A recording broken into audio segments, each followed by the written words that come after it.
have this guy who compiles all this research, all this evidence on some urban legend that doesn't exist about some secret government project. He pieces it together, commits suicide, and then every trace of it disappears off the internet. That doesn't make sense. Sean wasn't crazy. Sean wasn't suicidal. He found something, and I believe they killed him over it.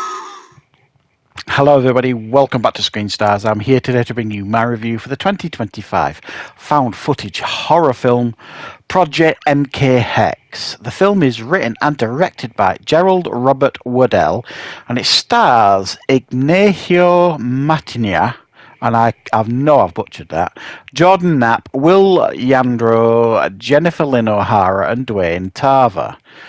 Right, okay, the film focuses on a character called Tim. Now he, you get the usual spiel at the beginning, as you get quite a lot in found footage films, saying, in 2014 a documentary appeared on the internet, and a week later it was taken down. This is the whole documentary, unfiltered, so on and so forth. And so essentially we've got this character called Tim Wilson, and he is wanting to make a documentary because recently he lost his brother. Now, his brother supposedly committed suicide, but he's not buying it. He doesn't buy it at all, really. So he's doing this documentary trying to uncover what happened.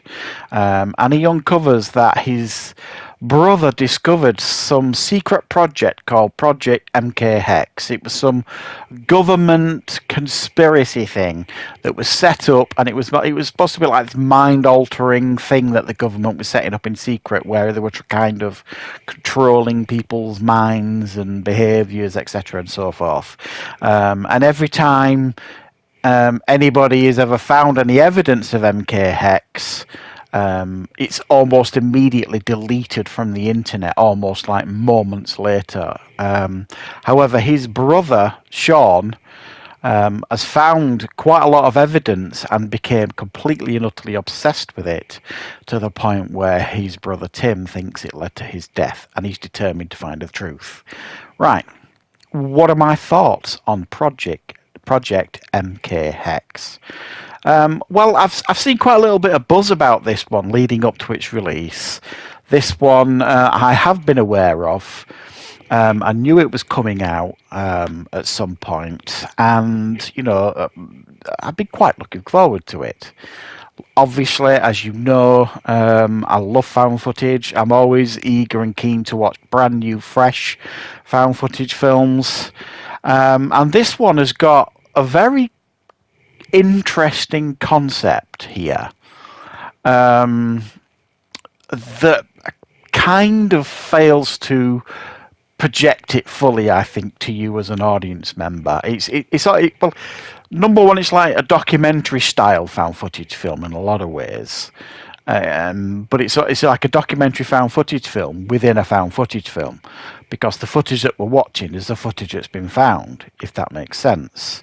So it's almost like a found footage film within a found footage film within a documentary. It's quite layered, and because of that, the film is quite difficult to process in a lot of ways. It gives a lot of information about characters, about this MK Hex. So you don't just have his brother Sean involved in this, and him and this other character called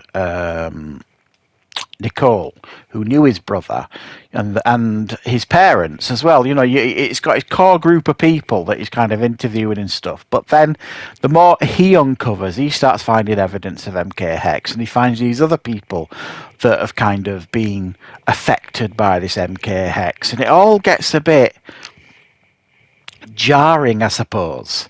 And like I say, difficult to process. And for me, when I'm watching a found footage film, I need to feel like I'm there with them. I need to kind of feel like I am part of this film, that I'm right there in the thick of it with them. And this film, for me, doesn't do that particularly well. it almost feels like it's putting a barrier up at times with all the information it's throwing at you in this film about this Project MK Hex. And for me anyway, it never really made a great deal of sense to me. Is this Project MK Hex some kind of supernatural thing? Is this Project MK Hex connected to the government? You see all these people that have had dealings with it in the past, but it doesn't explain it. So the film does a really, really poor job of explaining itself.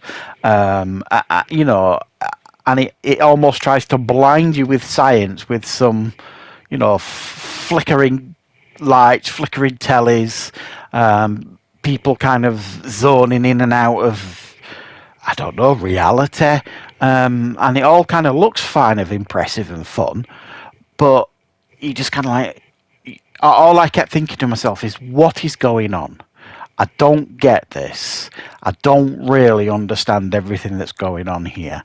And I kind of felt vindicated at the end, because right at the end, there is a massive exposition dump by one of the characters into camera, sort of thing.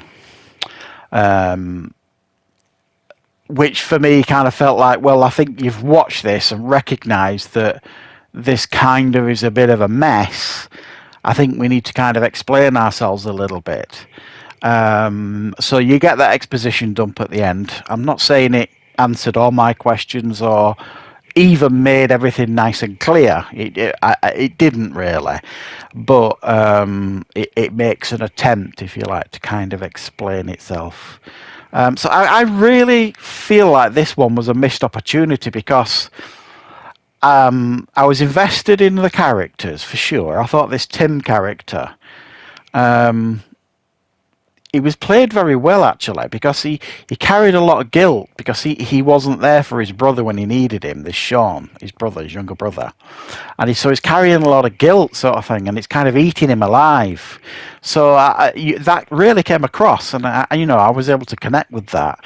I thought the performance from him and the parents was excellent. You know, the parents, on one side of the coin, it felt like they were desperately grieving, and on the other side of the coin, it felt like something was up.